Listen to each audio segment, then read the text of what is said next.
Ya, sebenarnya kalau kita bicara, apa namanya, recovery di sektor pariwisata itu kalau kita lihat dari secara okupansi memang, kalau data apalagi kalau kita melihat data yang dikeluarkan oleh BPS itu memang, eee, kita sudah hampir dikatakan kembali recovery ya, kalau kita bandingkan dengan 2019. Namun ada yang mesti diingat bahwa, eee sektor pariwisata kalau saya bicara dari perspektifnya kita melihat data itu yang paling jelas itu di hotel ya biasanya, hotel itu memiliki data yang akurat.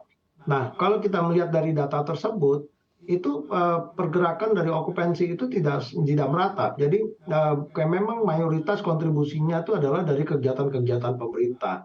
Apalagi kalau daerah-daerah tersebut memang mengandalkan, hanya murni dari mayoritas adalah pendatang itu dari, eee, kegiatan-kegiatan yang, apa namanya, seperti libur nasional, ya kan, libur, cuti panjang dan seterusnya. Nah, ini yang menjadi kendala. Jadi tidak merata recovery yang dimaksud okupansi recovery tadi. Sehingga kalau ditanya apakah memang sebenarnya sudah recover? Ya belum, yang recovery itu hanya daerah-daerah tertentu seperti contoh Pulau Jawa, ya kan, atau Kalimantan, Timur yang mungkin ada proyeknya IKN dan juga mungkin hampir, kita katakan Bali ya, karena Bali kita perhatikan berbagai kegiatan international event sekarang masif dilakukan oleh pemerintah itu yang cukup baik ya bisa membantu percepatan recovery tersebut. Tapi ini tidak berarti semua wilayah di setiap provinsi di nasional ini diuntungkan dengan kegiatan itu. Nah, mereka juga berharap ada kegiatan-kegiatan libur yang justru men-trigger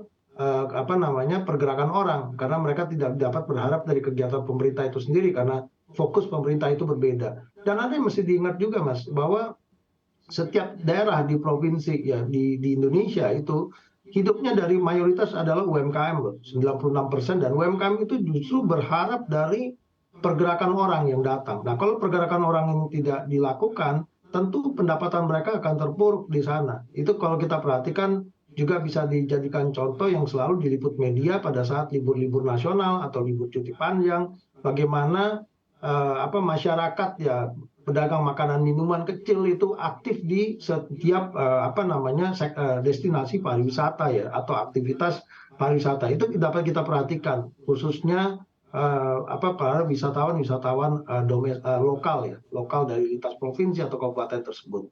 Demikian Mas. Oke, libur di tahun depan nyatanya memang lebih banyak dibandingkan akumulasi libur di tahun 2023 ini. Saya akan kembali bertanya ke Pak Retma. Pak Retma, bagaimana antisipasi dari Anda dan juga sektor Anda menyikapi hari libur dan juga cuti bersama yang tentunya jumlahnya ini lebih banyak dibandingkan tahun 2023 ini? Silakan Pak Retma, singkat saja.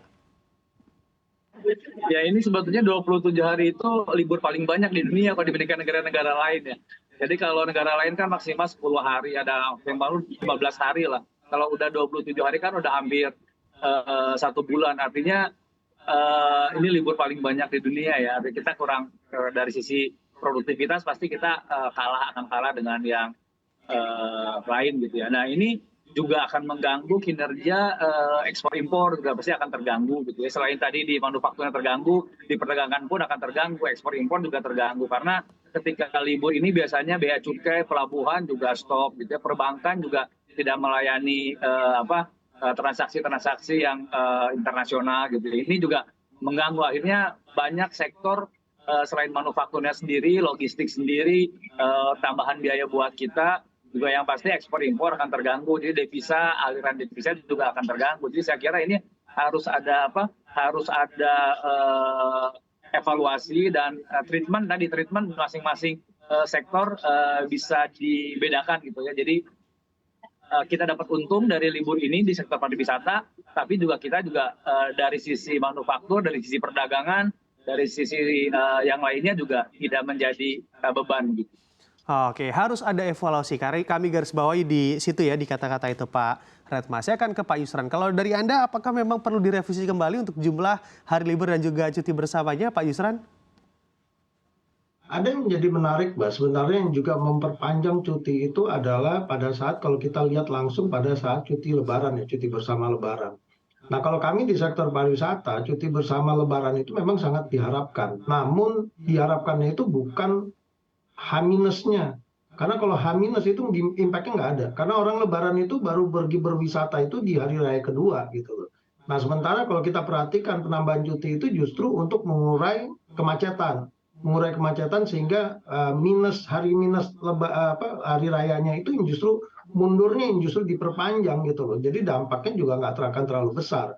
Kita tadinya berpikir penambahannya itu justru setelah hari lebarannya itu sendiri gitu loh. Itu yang umum dilakukan. Sebagai contoh ya, 2021 di mana pemerintah 2022 kalau nggak salah, di mana pemerintah melakukan cuti bersama itu cukup panjang, tapi setelah lebarannya itu memang memicu pergerakan lintas provinsi karena kita tahu bahwa pemerintah sudah menyiapkan infrastruktur yang cukup baik dan mereka juga bisa melakukan traveling dengan menggunakan alternatif yang berbeda ya. Biasa mengandalkan transportasi udara, sekarang mereka bisa mengandalkan transportasi darat, jalur darat. Nah, dengan cuti bersama yang panjang, mereka bisa bergerak itu kembali ke kampung halamannya ke ujung. Misalnya yang Sumatera itu sampai ke Sumatera Utara, sampai ke Aceh, dan seterusnya.